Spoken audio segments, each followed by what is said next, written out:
All right, let's get started. So I didn't grade your midterm in progress, so that is where that stands. So I apologize. I am teaching like another class online with like 48 students, so that's kind of where my other time gets sucked in. So trying to do a bunch of grading. All right, before we get into it though, let's clarify some of these equations because I think there's a small typo here, but obviously that makes a huge difference in math. And so let's see. So I think we had left off,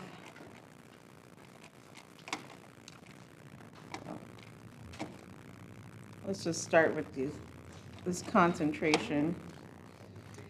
And so we want to look at today different concentration cells. And so let's kind of go back to this Nernst equation here. So we had all these different relationships. So, right, this is just our Gibbs free energy of our reaction, and of course is equal to our standard Gibbs free energy plus RT times the natural log of Q. And then, okay, then we got this related to the cell potential. And then this was part of the key equation. So now we have this, our cell potential. So this is at non-standard conditions. And we'll go through an example of this. But basically we're saying, okay, right, this little E cell with the circle. So these are our standard cell potentials, right, at our standard conditions, 25 degrees Celsius, 1 molar. So those are our standard potentials. And so now what we're trying to do is understand, well, what if we're not at 1 molar of solution? And so then we can have concentration-driven cells. And so that's what this Nernst equation is for. And so we have, again, right, you start with your standard E cell potential minus, so we have our good old variables. So R is 8.314 for energy calculations. T is obviously in Kelvin. So if we're at standard conditions, it's 298. And then divided by N. So remember we said this is where we account for the amount of moles of electrons in our process, right? So just in one direction. And then Faraday's constant, so times our natural log of Q here. And so remember Q, this is the important part. So again, right, this is our snapshot and where we will plug in essentially our non-standard conditions. And again, we'll walk through an example together. So then this formula, this is where the typo occurs. And so what it's trying to tell us is where you want to go, at least it's trying to give us the form of the formula in log. So right, this is base E, and I don't know if you want to write that. So that's using the natural log function button. So right, you can use this equation, that's fine, just use natural log. And then what it was trying to tell you is that you could use, go from natural log to log, and then this is the equation. But then we should have put, right, the log of Q. So that's where the typo is. And so I just want to point that out because your book has a similar but different equation. And so the difference comes down to whether you're using log or natural log. So that's why we should go over it and clarify it. So then your book has the equation. So I'm looking through your book to pull, although I could derive it and we could see where your book gets that formula.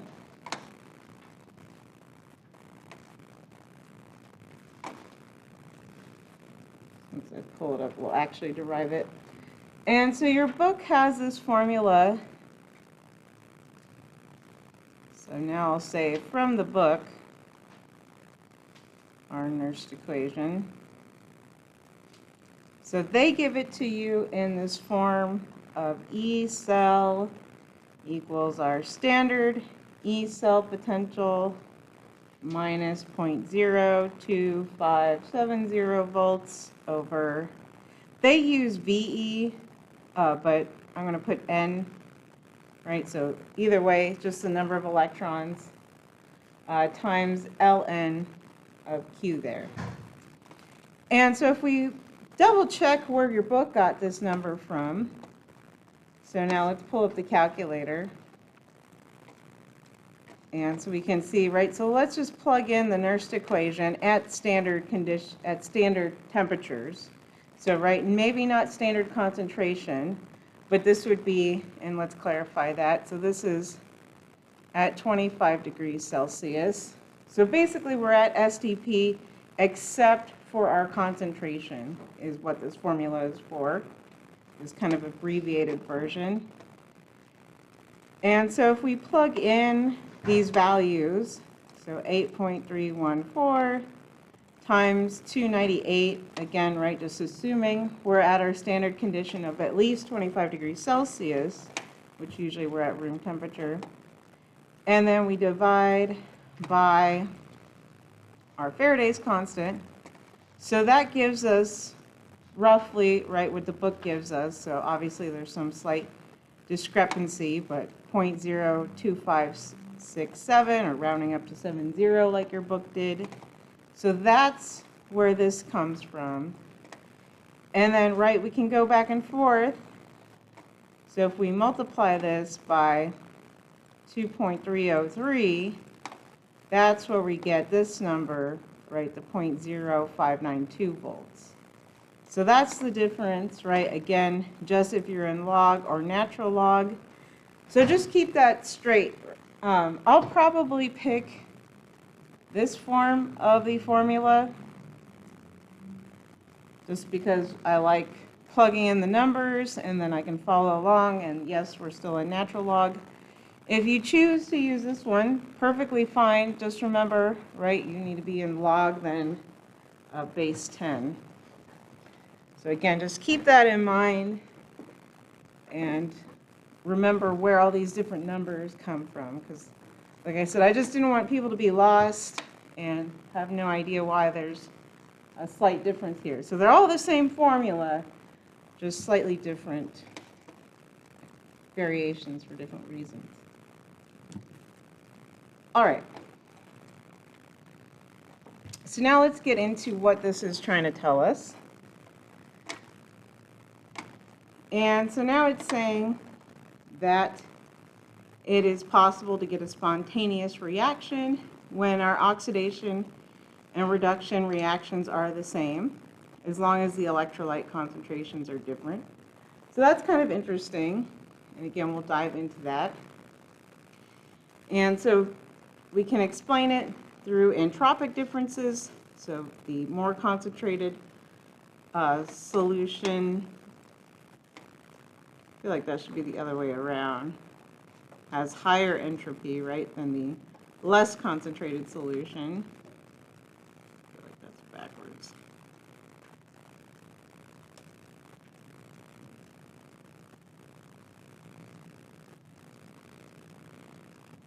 And so then electrons will flow from the electrode in the less concentrated solution to the electrode in the more concentrated solution. And so again, we'll calculate this cell potential. And so oxidation of the electrode in the less concentrated solution will increase the ion concentration in the solution. And the less concentrated solution has the anode. So let's look at some of this.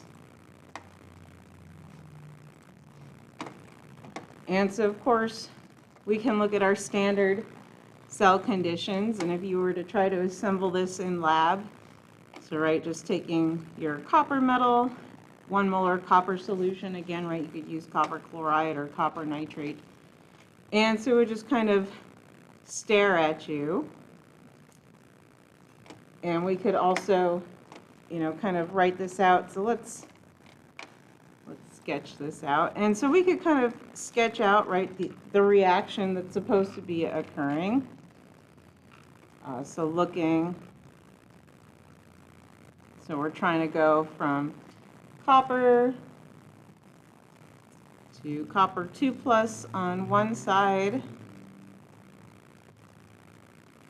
and then write copper 2+ plus 2 electrons to give us copper. Okay. And so, right, we could, of course, look up the standard cell potential for this reaction.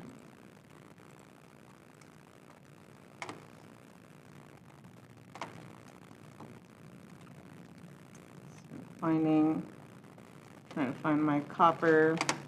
There we go. So, right, either negative 0.34 or 0.34.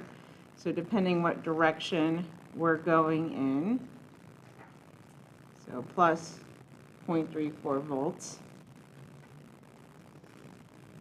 This would be the opposite, right? So minus 0.34 volts. So obviously, again, right, we just want to emphasize, so at standard conditions, right, our voltage potential is 0. So, right, you add them up. Obviously, they cancel out. But, again, so now we want to see, well, what happens at non-standard conditions? And so now looking at this, so our electrons flow from the side with the less concentrated solution to the side with the more concentrated solution. And so we will see if we can calculate this E cell potential shown here. And so now let's at least kind of look at these non-standard conditions. And so this would be kind of a fun lab too. If I ever wanted to develop it, right, so you could test different concentrations of solutions. And so in this case, right, we have a 0.01 molar solution versus a 2 molar solution. And so again, right, it shows us flowing, the electrons flowing. So our anode, again, is our less concentrated solution, and our cathode. So our solution becomes less concentrated. And so now let's calculate that, right, using our Nernst equation. And so now we can plug this in.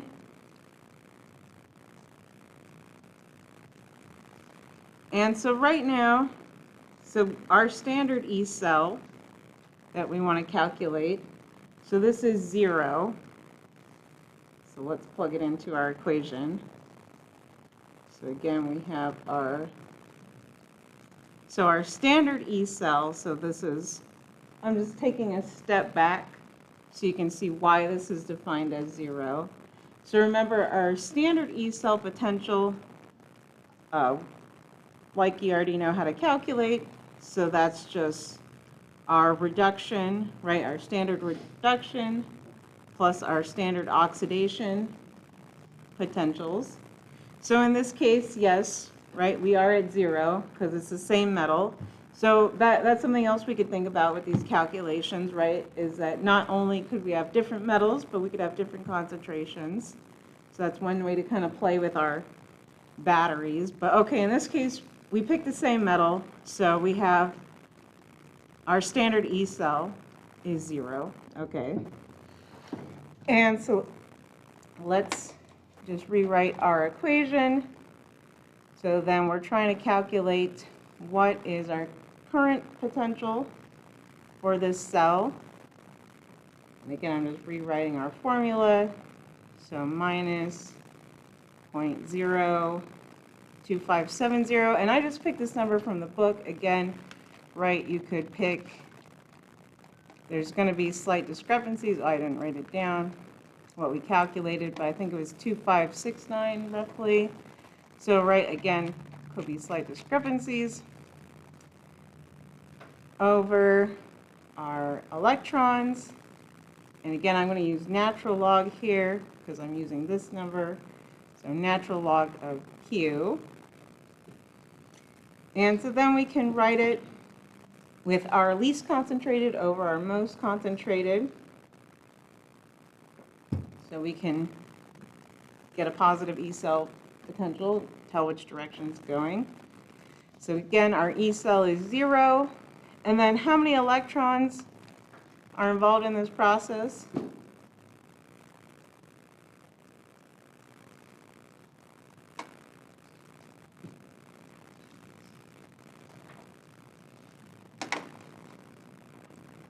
Look back at your redox equation, right? How many are in there?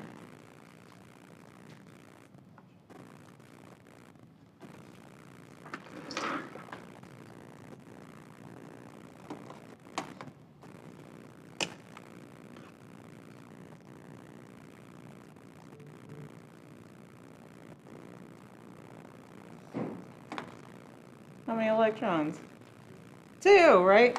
So don't overthink it, right? So it's just based off of your equation. So a 2-electron process, right? We're not trying to quantify our whole process. Just figure out how many are involved. So minus 0.02570 over 2 now times my natural log. So now we can plug in our concentrations.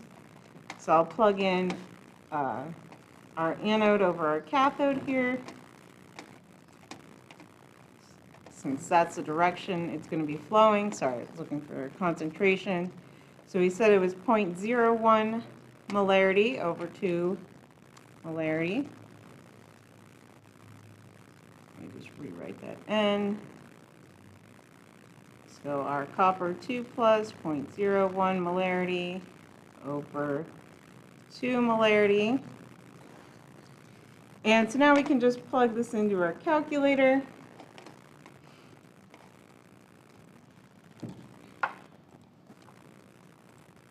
Natural log 0.01 over 2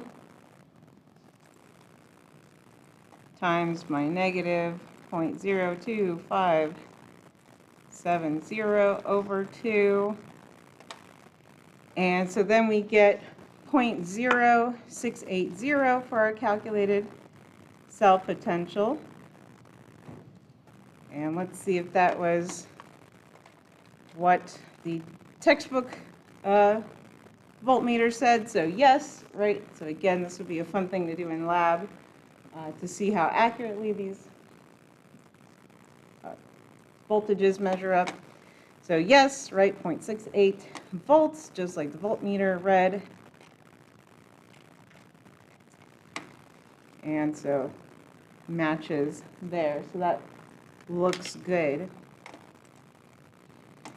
And then again, obviously, right, if you were to flip this, you would just get a negative sign. And you kind of have to realize, right, that probably doesn't make sense. So again, just make sure you put the smaller concentration over the bigger one, since that's the way the electrons are going to be flowing. And again, right, you would have the E cell potential if we did have different metals. But again, kind of the cool thing that we're emphasizing is we could use the same metal there.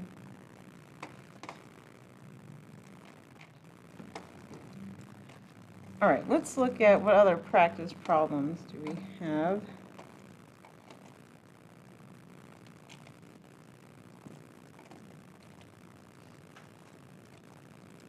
I have no idea what I wanted to do here. It's a random problem. So let's try this one. So some more equation practice. And so again, right, we may want this diagram pulled up. Notice how this one is written properly, right, with our log using this number. So just watch your formulas. So we have these relationships here. So we might want to use these for the problem. So let's see what we think about this. So look at your standard electrode potentials to calculate our K value for the oxidation of copper by an acidic solution.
So start kind of walking me through this. So what equation was helpful? What do we need to do?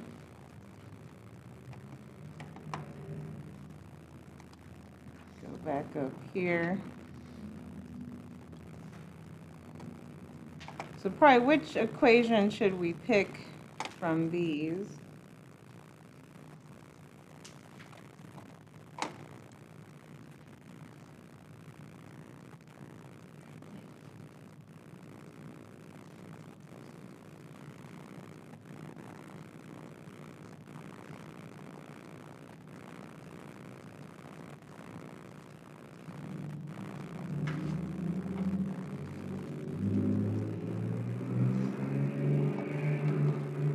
So what's the problem asking for, right? It's asking for K. We've got some redox reactions. So what can we calculate from this information that would give us a K?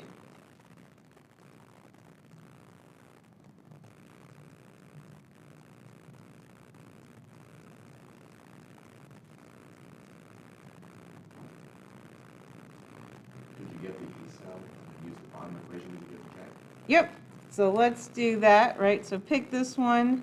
So yeah, we have our E cell relationship, and again, we can use this form as long as we are now, again, in log. So if you want to go back to natural log, you have to use the other number. So I'm just going to copy that formula down. So our E cell is equal to 0.0592 volts over N. Or again, N was our equations, and I'll emphasize log of Q, again, since we're using it in this form. And so now we can just look at our redox potentials. So I'm just looking up copper, except copper is copper solid, so that's going to be negative 0.34.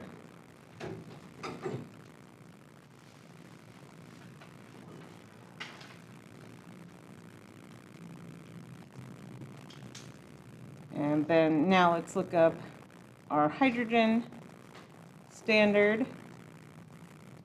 So looking at that. So right, that should be 0, so that's H plus, right, going to H2, our standard hydrogen electrode.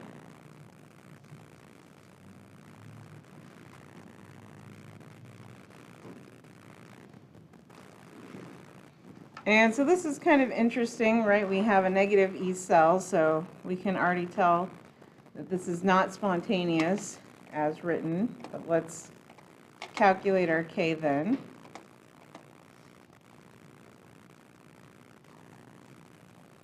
Oops, sorry. So 0.34, so now I'm just plugging into my formula. I should have written K instead of Q here.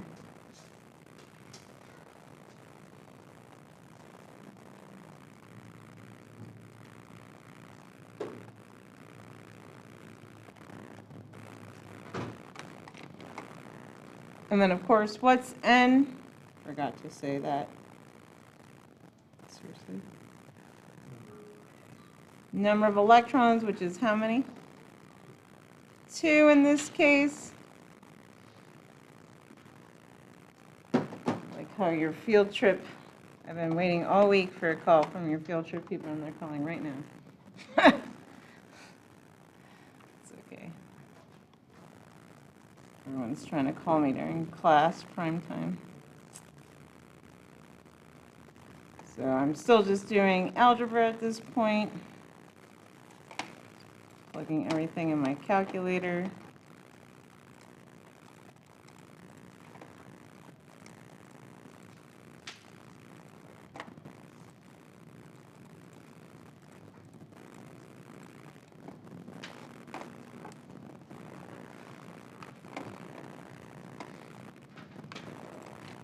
So now do we have, so double check my math. So 11.49 equals the log of K. And so then, of course, we could just take 10 to the power of this to get rid of it.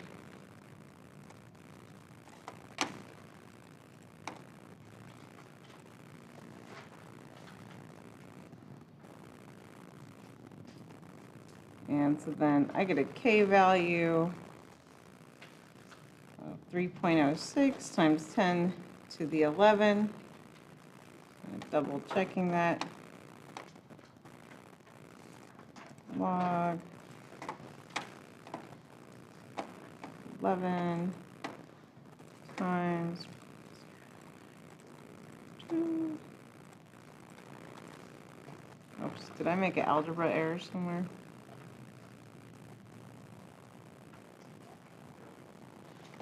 Maybe it's okay.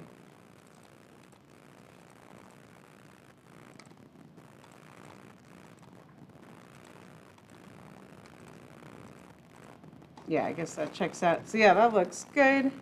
So do we all get this number for K? So I see some yes. So 3.06 times 10 to the 11.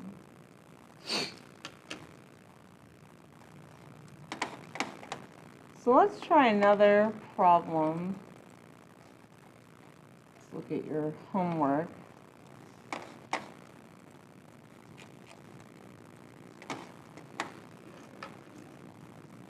So this is a good one. So it combines a few concepts. So if you looked at your homework, this is number 4 on there. Oops. Sorry, I'm trying to make it bigger.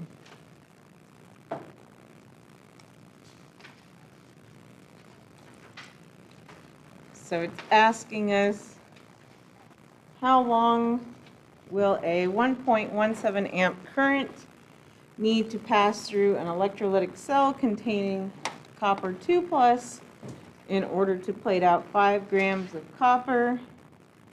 So again, kind of think about what you need to calculate. You have 5 grams, that's key. And then don't forget how many electrons are involved in that process, right? Copper 2+ to copper, so think about that. So try to figure out how you might approach this, and we'll go over it.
So let's kind of see what you're thinking.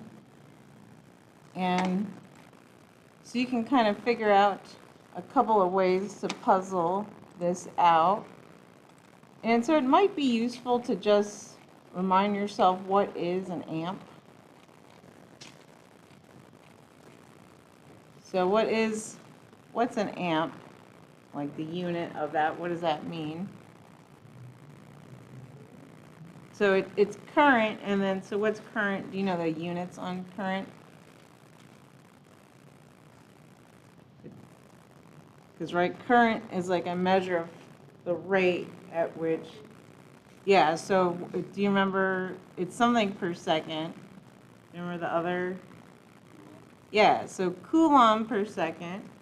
Okay, so now that helps us, right? So that gives us a quantity we can understand, coulombs at least. And then we had some other relationships. So do you remember what else we had that maybe involved a coulomb and some moles or something?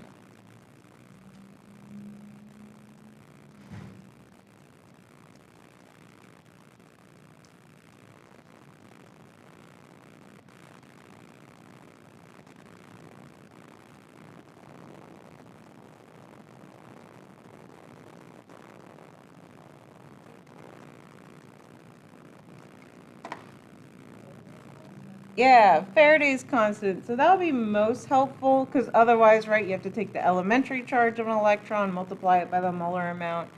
So that gets a little sticky. But we do have, yes, Faraday's constant is helpful for us. So again, right, so that's just giving us our molar relationship.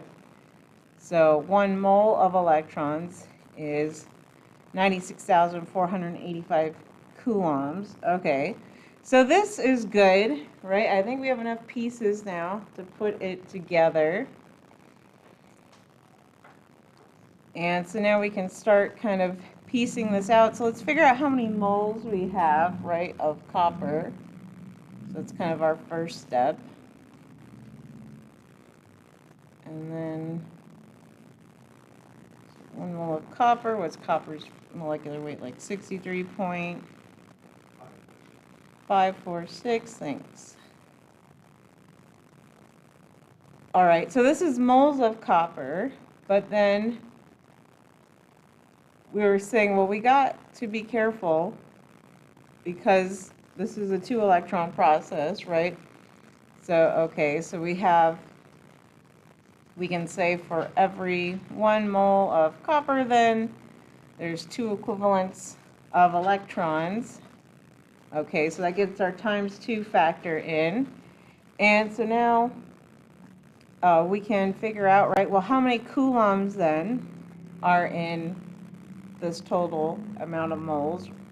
So we can multiply it, right, by this number.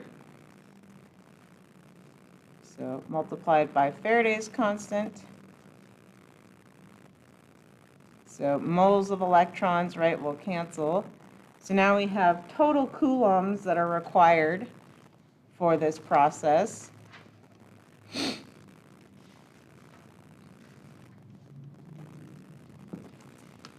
And again, so now we need to figure out time. So we have total coulombs, we have amps. Amps, again, are coulombs per second. So now we're kind of seeing, okay, if we divide by this, we'll have time on top, and we'll figure out, right, how many seconds we'll need, or we'll probably convert it to minutes or something, to plate out this much copper. So let's punch that in. So again, 5 divided by our molecular weight. Okay, so 0.078 moles of copper, which translates to 0.157 moles of electrons that have to pass through. So multiply it by our Faraday's constant. So that's how many, again, coulombs, right, that have to be passed through. And so now divided by 1.17. And so now we get 12,977 seconds. It didn't really tell us what unit, but maybe, so divided by 60, that many minutes. So divided by 60, so 3.6 hours roughly. So to plate out that much copper.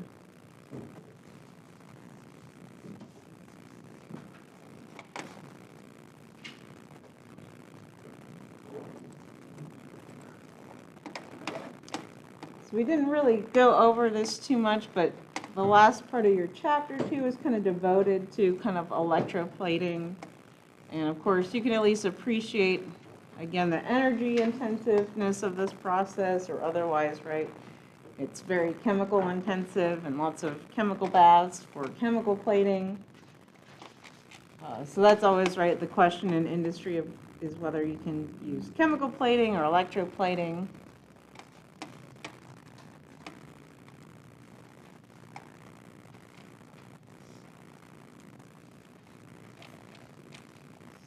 Looking at more.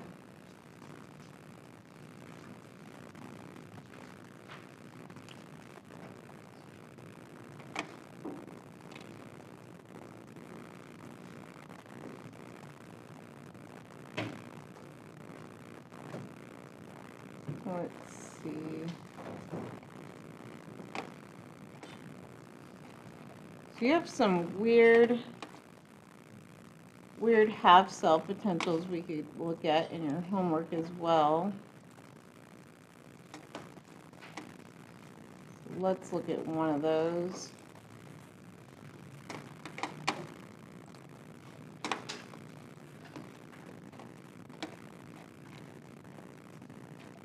So looking at your homework, sorry, let me pull it up for a second.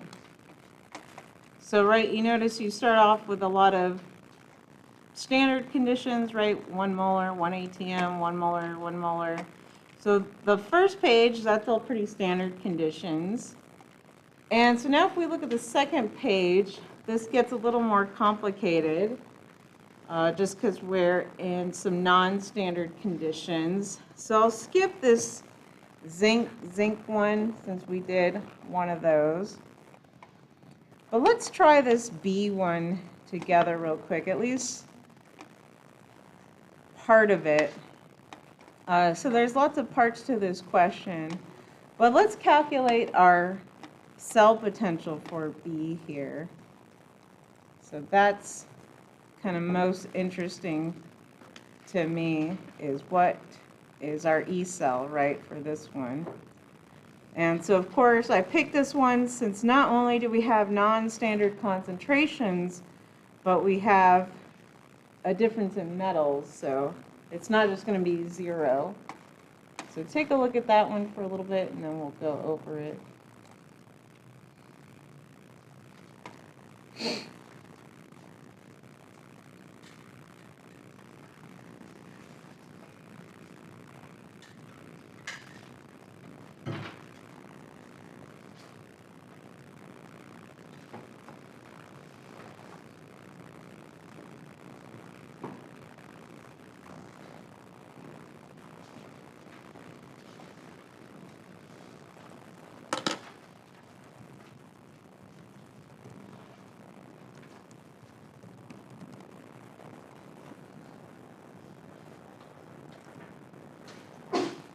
Bless you.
So I'll start kind of sketching it out, right? So we want to get our reduction potentials for chromium solid to chromium 3 plus.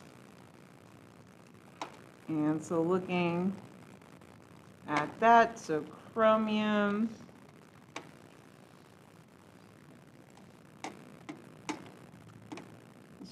do we have chromium? Yeah, we do.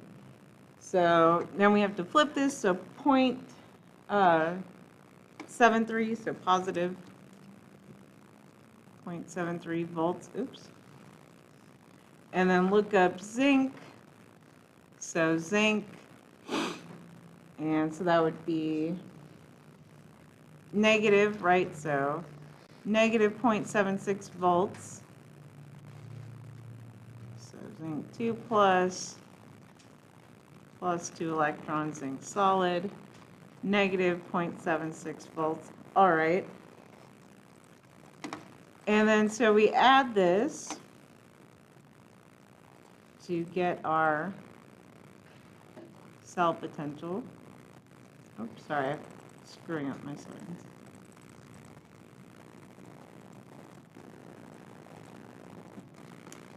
So pretty small, about right 0.03 volts, negative 0.03 volts. So not favorable, except maybe this concentration will help us, right? So this is set up again just by convention. This is the anode. This is the cathode, right, from, again, just the cell, how it's written. And so now we can finish plugging it in to our Nernst equation. So remember, our E cell is equal to this standard E cell potential that we just calculated. And then let's look at the rest of it. So again, depending on what form you want to use, if you're in log or natural log, so I'm probably going to just pick natural log, so minus 0.02570.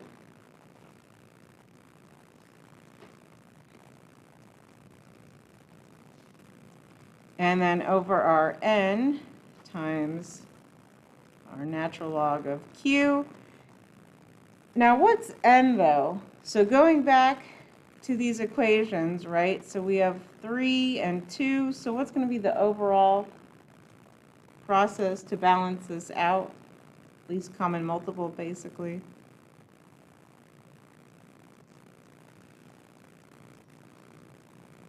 Yeah, someone like whispered it. Say it louder. 6, yeah. So, right? So, again, you have to find your least common multiples. So you have 3 electrons in this direction, 2 electrons. So this is where times 2 times 3, so right, 6 electrons total have to be involved. So that's where this n equals 6 in this case. So that's kind of tricky here. But then from there, I think we're ready to plug it in. So now we have negative 0.03 volts minus 0.0257 volts over 6 times my natural log. And again, right, it's anode over cathode, so 0.001 over 0.1.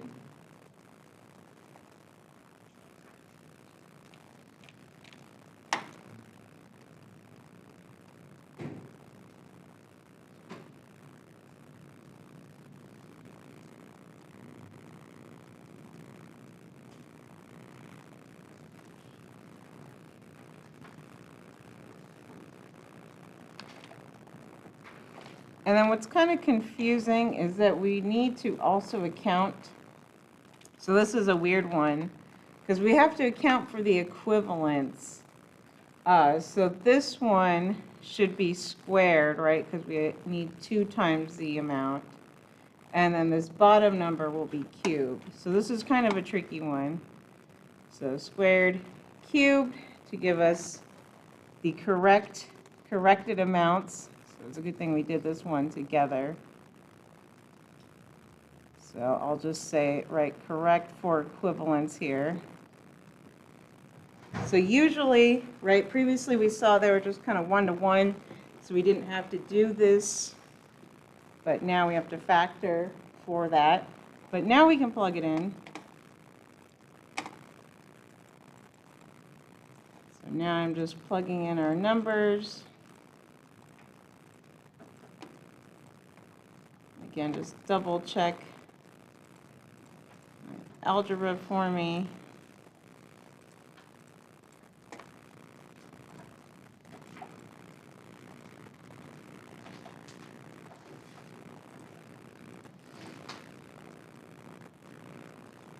And so I get this number kind of small.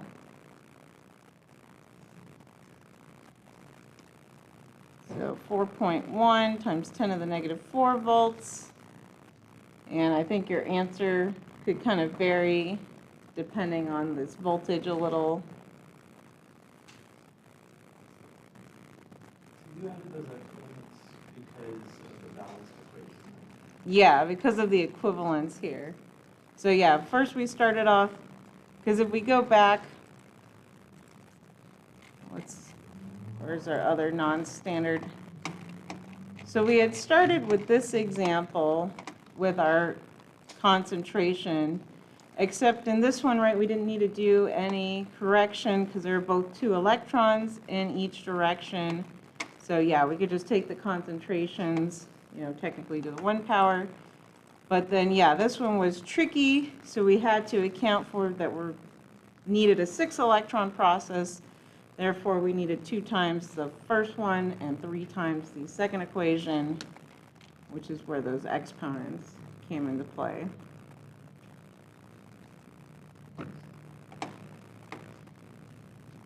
And so I think the key has a slightly different answer because of differences in voltage. So again, I'll just emphasize that, right? Could be slight discrepancies with the voltage, so depending where you pull your value from. But it shouldn't be too big of a deal. I can usually follow people's work on exams if it comes down to it. All right, any other questions about this chapter? Anything?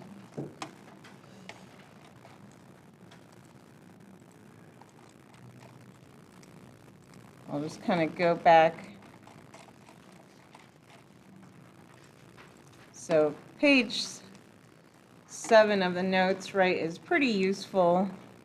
So again, in terms of like equations to know, I would have kind of these written, and maybe this E cell, again in that natural log form if you like that. And I can flip back and forth. So right, this is a good reminder of the log versus the natural log. I'll go back to page 7 there. So that's probably a good summary of some of our equations from this chapter. All right, so we do have a little quiz. It shouldn't be too bad.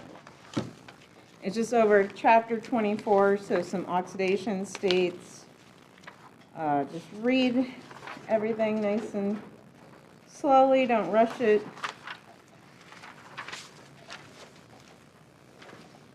And then, of course, you can take a break if you need. Getting up to